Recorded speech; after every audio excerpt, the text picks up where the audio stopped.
आज ही Doubtnut app download करें। Doubtnut पर होगा अब आपके सभी मैथ्स, केमिस्ट्री, फिजिक्स और बायोलॉजी डाउट्स का सफाया। बस अपने क्वेश्चन की फोटो खींचो, उसे क्रॉप करो और तुरंत वीडियो सोल्यूशन पाओ। Download now. हेलो स्टूडेंट्स, यहाँ पे एक क्वेश्चन गिवन है NiCO(X) and FeCO(Y) what will be the value of x and y respectively. और यहाँ पे इसके 4 ऑप्शंस गिवन है। तो इस क्वेश्चन को स्टार्ट करते हैं।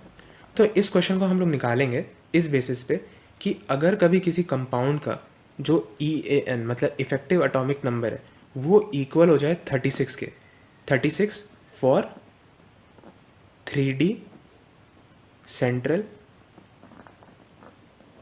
मेटल एटम्स, ठीक है, तो ये कंपाउंड स्टेबल होगा एंड एग्जिस्ट करेगा। ठीक है, जैसे कि यहाँ पे जो निकल है और Fe है वो 3D एलिमेंट मतलब 3D सीरीज के मेंबर्स हैं, इसीलिए हम लोग En को 36 कंसिडर करेंगे।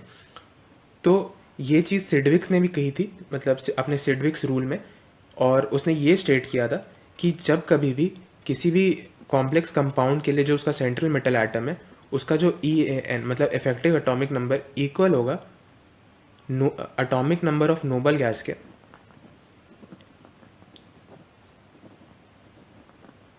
जो सेंट्रल मेटल एटम के ही पीरियड में लाई करता हो, तो वो जो कॉम्प्लेक्स बनेगा वो स्टेबल होगा।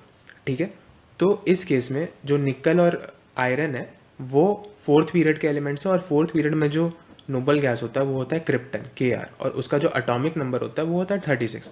इसीलिए हम लोग यहाँ पे 36 को कंसिडर करेंगे, इसीलिए मैंने 3D एलिमेंट सीरीज के बारे में कहा था। ठीक है, तो अब हम लोग एक एक करके इसका EAN निकाल लेते हैं। तो सबसे पहला जो हमें कंपाउंड गिवन है वो है NiCO(X). ठीक है, तो NiCO(X) में जो Ni का एटॉमिक नंबर होता है वो होता है 28।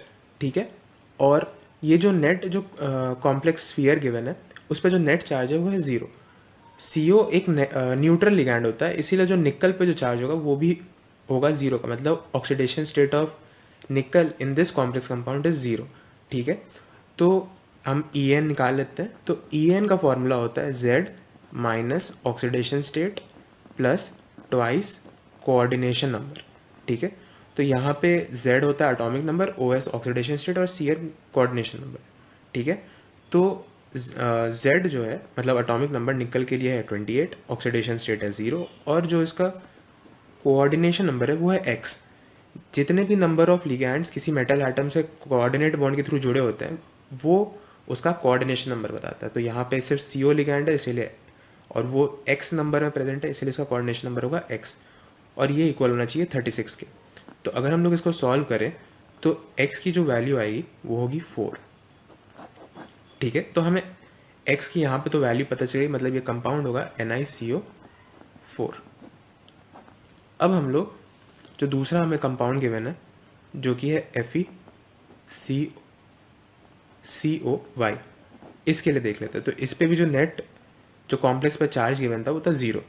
CO भी एक न्यूट्रल लिगैंड है, इसलिए Fe पे भी जो चार्ज होगा वो होगा 0, मतलब Fe का जो ऑक्सीडेशन स्टेट है वो है 0। अब हम लोग इसके लिए भी EAN निकाल लेते हैं। तो EAN होगा Fe का एटॉमिक नंबर होता है 26, ऑक्सीडेशन स्टेट है 0, और कोऑर्डिनेशन नंबर है Y। तो ये फॉर्मूला आएगा, सॉरी ये इक्वेशन आएगी, और ये इक्वल होना चाहिए 36 के। ठीक है,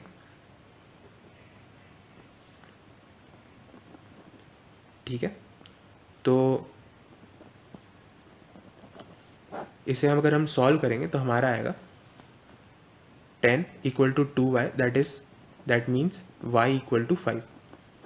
ओके, तो यहाँ से हम देख सकते हैं कि ये जो कॉम्प्लेक्स होगा वो होगा FeCO5।